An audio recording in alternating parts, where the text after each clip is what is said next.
Hörmətli vətəndaşlar, əziz uşaqlar və onların valideynləri. Bugün sizə ölkəmizin uşaqlarının vəziyyəti ilə bağlı tam, obyektiv və bir qədər də həyasız bir illik hesabat təqdim etmək istəyirəm.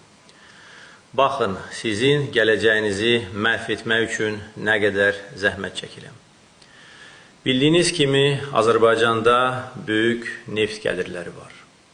Sən demə, bu sərvət bizdə hamıya çatmalıdır.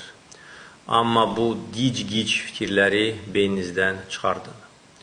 Bir çox ailə bədbəxtlik içində yaşayır və uşaqlarının gündəlik rifahını təmin etmək üçün qul kimi işləyir. Əlbəttə, əgər iş tapsa. Sağlamlıq sahəsində isə vəziyyət daha dəhşətlidir. Azərbaycanda uşaqlar tibbi avadanlıq və infrastruktur çatışmazlığından əziyyət çəkir. Genofondunuzu sistematik məhv edirəm. A vitamini çatışmazlığı hər il təxminən 20.000 uşağı zehni sağlamlıq problemləri ilə dünyaya gətirir. Peyvəndlər sanitar normalara uyğun saxlanmadığı üçün uşaqlar müxtəlif xəstəliklərə yoluxurlar. Aztəminatlı ailələrin müalicəyə çıxışı məhdudlaşdırmışam və normal qida təmin etmək biraz kosmik missiya kimi görünür. Nəticədə, körpələrin təxminən 10%-i az çəki ilə doğulur. Sizə belə də lazımdır. Valideyn himayəsindən məhrum uşaqlar məsələsinə gəldikdə isə, rəsmi statistikaya görə internat müəssisələrində və uşaq evlərində 1459 uşaq var. Amma əlbəttə, rəsmi qeydiyyatdan kənarda daha çox, təxminən 20.000 uşaq var. Bəzilərinin valideynləri sağdır, amma onları elə bədbəxt etmişəm ki, uşaqları sosial yetim vəziyyətindədirlər.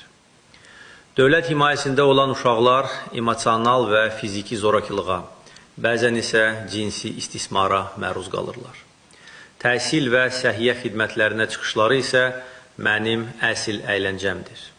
Tapa bilən tapır, tapa bilməyən isə ölsün. Təhsil sahəsində vəziyyət də mənim üçün kefdir. Uşaqların 1/4 məktəbə getmir.